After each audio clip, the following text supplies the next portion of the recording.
খাবার দেখো বন্ধুরা, ঠিক আছে, আমরা কি খাই বিদেশে, কত কষ্টে থাকি। তোমরা গ্রামে থাকো তো, বইয়ের হাতে ভালো মন্দ খাবার খাও, মায়ের হাতে খাও ভালো মন্দ খাবার, ভালোই লাগে তোমাদের।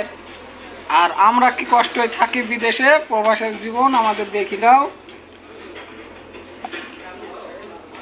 এই যে দেখো, দেখতে পাইছো, এটা কিন্তু আলু দিয়ে আর বুড়া দিয়ে রান্না করা, ঠিক আছে। কিন্তু এনে যে বুড়াটা দিয়েছে, মানে 20 টাকার বুড়া কিনেছে হয়তো, আর 25 কেজি আলু, 20 টাকার আলু ওই বুড়া 25 কেজি আলুতে ভরে দিয়েছে। মানে আলুটাকে অপমান করা হয়েছে, যে ভাই আমাকে এ কটা দিই, আর আমাকে কেন অপমান করেছিস, সেই কথাটাই বলছে, আলুতে বলছে, ঠিক আছে, বুড়াতে না।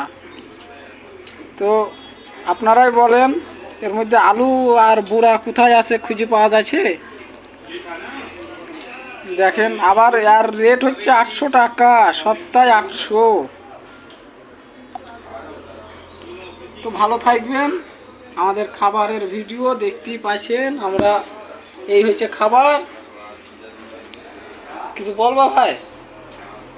আমাকে দেখাস নি, আমাকে দেখাস নি, সবাই দেখবে। ঠিক আছে, আমাকে দেখাস নি তাই বলছি, তাইলে হয়? ঠিক আছে, ভালো থাকেন আপনারা, দেখবেন আর আমাদেরকে কমেন্টে জানাবেন আমরা কত কষ্টে থাকি প্রবাস জীবনে, ঠিক আছে। বাস। আমরা ছবি